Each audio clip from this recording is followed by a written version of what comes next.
안녕하세요. 파산관제인 홍현필 변호사입니다. 이번 시간엔 개인 파산의 패스트트랙에 대해서 한번 말씀드려 보겠습니다. 최근에 이제 판사님하고 이제 이메일을 받았는데, 아마 법원에서는 패스트트랙이라는 게 뭡니까? 어떤 구간을 빨리 통과하는 걸 패스트트랙이라 그러죠. 육상을 예로 들면, 레인이 1레인부터 8레인까지 있죠. 1레인은 400m입니다. 정확하게. 2레인은 뭐 425m.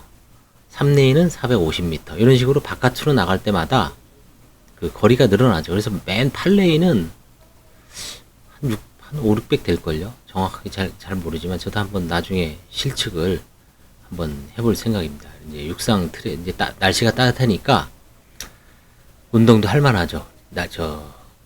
공기만 좋으면 뭐 잠실 보조 경기장, 뭐 반포 종합운동장, 그다음에 대치동 유수지 여기 세 군데가 서울 강남 쪽에서는 그 트랙 훈련을 할 수 있는 그 우레탄 트랙이 있죠. 그래서 이제 결국은 1레인 도는면은 금방 그 목표를 달성하죠. 근데 맨 바깥쪽으로 돌면은 어떻습니까? 힘들죠. 그래서 이제 비환가 사건은 3달 만에 끝내주고, 환가 사건도 한 6개월에서 조금 거기 더 가봐야 한 뭐 몇 달 더, 한 2달에서 서너 달. 그래서 신속하게 사건을 끝내자. 이게 이제 패스트 트랙입니다. 선고는 최대한 빠르게. 법원의 역할은 사건 선고를 빠르게 안 하는 게 16년 관제인 하면서 늘 의아하게 생각하는 미스테리였습니다. 물론 법원이 이제 사건이 많아서 그랬겠죠. 파산은 선고가 스타트죠. 다른 사건은, 일반 민사 사건은 선고하면 끝나는 거죠. 선고하면 이기고 지고. 근데 파산은 선고 자체가 끝나는 게 아닙니다. 스타트입니다. 그렇죠? 선고해야지 스타트예요. 그래서 선고 용어를 파산 개시결정 일본처럼 바꿔야 된다는 견해가 있습니다. 육상 트랙에서 빨리 스타트 시켜야지. 이제 수원 같은 데는, 수원 인천은 지금 한 7개월 이상 걸리는 것 같아요. 선고도 저희가 신청을 해보면 뭐 11개월 걸리는 것도 있고, 상속재산 파산은 뭐 13개월 걸리는 것도 있고, 요즘 좀 빨라지는 추세입니다. 그래도 통상적으로 아무리 빨라도 그 법원의 어떤 그 시스템이 있기 때문에 6개월에서 7개월 이상 걸리는 것 같아요. 선고만. 서울은 이제 선고를 한 달 이내에 하겠다. 그 다음에 이제 화해계약은 현실적 이행 가능성을 고려해서 단기로 정해라. 그렇죠? 화해계약을 너무 장기로 하면 결국은 이거는 이제 금액을 대폭 깎아주면은 금방 마련하죠. 1000 할 거 500 하고 500 할 거 250 하면은 누가 못 하겠습니까? 근데 또 채권자의 이익이 있기 때문에 채권자 측에서도 또 문제 삼을 수 있기 때문에 함부로 못 하는 측면도 있죠. 다만 이제 이행 과정에서 불가피한 사정이 있으면 감면을 고려해라. 그렇죠? 마라톤도 뛰다가 퍼지면 차량에 태워서 이제 회수 차량에 탑승시키죠. 그렇죠? 그래서 뭔가 좀 화해 계약을 이행을 제대로 못하는 게 뭐 좀 불가피한 사정이 있겠죠. 중간에 뭐 실직을 하거나 영업이 안 되거나 뭐 장애가 생겼다거나, 그렇죠? 그래서 그런 사정을 고려해서 적절한 사유가 있다면 감면을 해서 화해계약을 다시 체결을 해서 신속하게 종결을 하라는 취지인 것 같습니다. 이건 예전부터 어떤 판사님별로 제가 겪어본 판사님이 이런 경우는 많이 있었습니다. 연말 미제를 좀 처리하기 위해서 신속하게 뭐 예전에 했던 기억이 납니다. 세 번째, 선고 후 1회 집행 전 채권자 미송달자를 억제해야 됩니다. 이게 가장 큰 문제죠. 이런 걸로 인해서 30-40%의 사건이 적체가 되고 있어요. 뭐 실체적으로는 채무자가 아무런 은닉 재산도 없어요. 근데 송달이 안 돼서, 특히 개인 채권자들에 대해서 주소 보정이라든가 이런 걸 하는데 엄청 힘듭니다. 대리인도 상당히 힘들죠. 뭔가 정보가 제한되어 있는 상태에서 사실 조회를 해야 되죠. 휴대폰 통신 조회, 다음에 무슨 뭐 금융 계좌, 그렇죠? 심지어 최근에는 문서 제출 명령까지 한 경우 봤어요. 아마 서울보증보험을 상대로 하는데,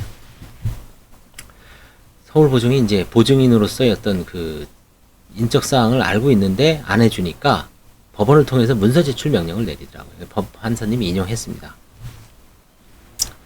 이건 대리인이 안 움직이면 소용이 없습니다. 채무자가 제대로 모르니까 돈을 들여서 변호사나 법무사를 선임했죠. 근데 대리인이 그냥 뭐 사건 많다고, 사건 많은 건 알지만 오히려 많은 사건을 떨어내려면 이걸 부지런히 하는 수밖에 없습니다. 그래서 채무자 통해서 푸시하면 너희가 돈 준 사무실이 누군데 한마디면 채무자는 알아듣죠. 채무자를 통해서 대리인, 변호사, 법무사, 사무장을 뭐 속된 말로 갉아야 합니다. 소비자가 왕이다. 너 돈 준 데가 누구냐? 그래서 거기다가 보정명령, 뭐 주소보정, 그쵸?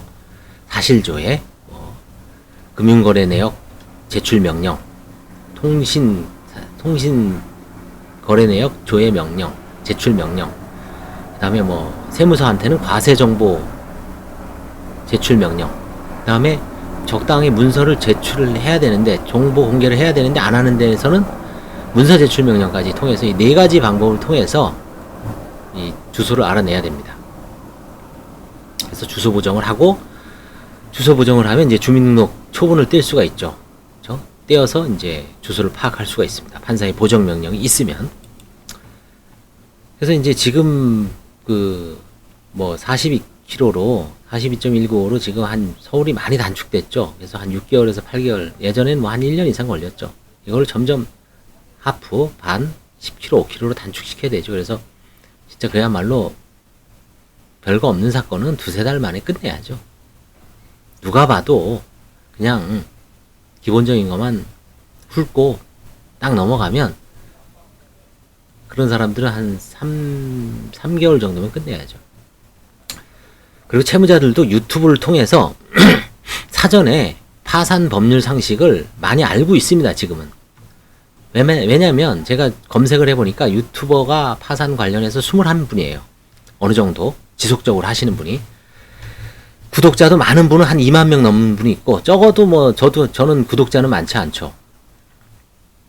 뭐 제가 유튜브 뭐 이런 재밌게 하는 자질이 없어서 그냥 기본적인 것만 하기 때문에 한 2,300, 10배 이상 차이 나지만, 뭐 이제 그 콘텐츠는 제각각이죠. 저는 이제 주로 이제 관제인 경험이 있으니까 관제인 경험에서 우러나오는 이것저것 신청 대리인한테 도움을 줄 수 있고, 관제인한테 도움을 줄 수 있고, 관제인이 보조인이 도움을 받을 수도 있고, 사무장이 도움을 받을 수 있고, 법무사가 도움을 받을 수 있고, 뭐 신입 변호사 아니면 파산을 좀 알고자 하는 일반 변호사가 파산에 대해서 좀 접근할 때 뭐 이걸 보면 조금이나마 좀 쉽게 접근할 수가 있죠. 웬만한 컨텐츠가 다 노출되어 있죠. 뭐 제가 지금 한 2,300개 했지만 다 재생 목록을 분야별로 해놔서 사실은 뭐 한 20몇 개 정도 되죠. 그래서 그 중에 내가 알고 싶은 것만 보면 됩니다. 아니, 난 보험에 대해서만 보고 싶다. 그럼 보험 치면은 보험에 대해서 한 5, 60개 나오죠. 아니, 나는 뭐 부동산에 대해서만 알고 싶다. 나는 상속 협의 분할만 알고 싶다. 그죠? 상속만 알고 싶다. 상속 재산 파산만 알고 싶다. 그죠? 나는 관제인의 최신 경향. 홍모 변호사가 파산 관제인으로서 하고 있는 뭔가 최근에 문제되는 사건에 대한 추이만 알고 싶다. 그죠? 제각각 뭐 분류해 놨죠. 그쵸?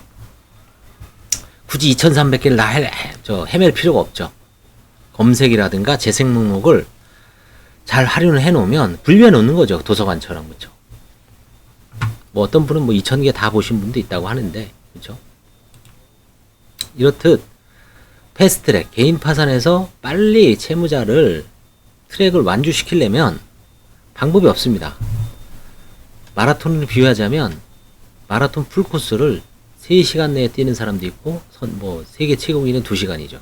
2시간에 뛰는 분, 우리 그런 사람 말고 일반인들도 한 3시간에서 4시간, 조금 뭐 그 정도 범위 내에서 뛰죠. 3시간대 뛰시는 분, 4시간대 뛰시는 분.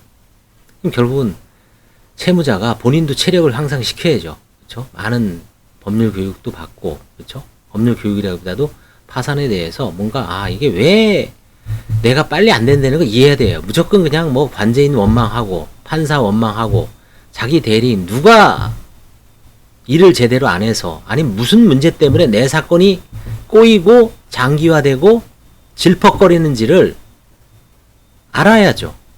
그걸 모르고 그냥 무조건 남 탓하고, 그쵸? 해봐야 변하는 건 없습니다. 그래서 정확하게 알고 있어야 돼요. 이 패스트트랙 세 가지는 결국 모든 요소에 있는 그 질기적거리는 거를 법원도 반성을 하는 거죠. 아, 왜 한 달 이내에 선고를 하자. 그쵸? 파산 신청서를 본안소송 심리하듯이 세밀하게 봐봐야 특별한 의미가 있는 게 아닙니다. 기본적으로 판사들은 기록을 열심히 읽기 때문에 쭉 보면 알죠. 의문 나는 거는 뭐 관제인한테 맡기든지 아니면 보정명령을 내려놓고, 그쵸? 채무자한테 해놓고 바로 선고를 하면 되죠. 그럼 관제인한테 인계하면 그 한 달 이내에 안 되겠어요? 지금 법원 판사가 몇 명인데, 투입된 판사가 서울회생법원만 개인 파산에 투입된 판사가, 그렇죠? 10명인데, 그렇죠? 10명이 한 달에 1000건 들어옵니다. 기존에도 물론 하지만 신건 1000건은 며칠인 보죠. 그렇죠? 빨리 선고를 하고 판사들부터 이제 반성을 이제 다시 돌아보는 거죠. 아, 뭐 선고가 일단 문제다. 그렇죠? 선고해서 빨리 솎아내자. 선고 빨리 해주고, 채무자들도 자기도 노력을 해야 돼요. 예납 비용 나오면 뭐 안 낼 생각하지 말고, 뭐 예납 비용 물론 돈 어려운데, 그렇지만 기존 채무 안 갚잖아요. 그렇죠? 파산 들어오면 다 동결되는데 30만 원, 50만 원, 100만 원, 그렇죠? 뭐 진짜 장애인이 아닌 다음에야 어느 정도는 벌어서는 낼 수 있죠. 그렇죠? 그 염두에 두고 예납 비용 신속하게 내고, 뭐 어렵다고 해서 물론 어려운 건 이해하지만 그렇다고 하소연한다고 해서 해소해야 되는 게 아니에요. 왜? 이건 누군가가 일을 해야 되기 때문에 비용이 들어가는 겁니다. 그렇죠? 그래서 신속하게 예납을 하고, 그 다음에 관제인이야 뭐 빨리 끝내는 게 좋죠. 관제인도 신속하게 화해계약 체결하고, 그렇죠? 그 다음에 대리인들도 신속하게 주소 보정하고, 각자의 모든 측면에서 법원도 각성을 해야 되고, 관제인도 각성을 해야 되고, 대리인도 각성, 결국 채무자를 둘러싼 이 세 가지, 거기다 이제 채권자 측에서도 이의가 들어오면 그 부분은 지금도 뭐 신중하게 하죠. 그래서 이 파산 채무자를 둘러싸고 있는 세 주체, 법원, 대리인, 관제인, 부지런히 하면 엄청 단축시킬 수가 있습니다. 그 노력을 지금 하려는 것 같아요. 감사합니다.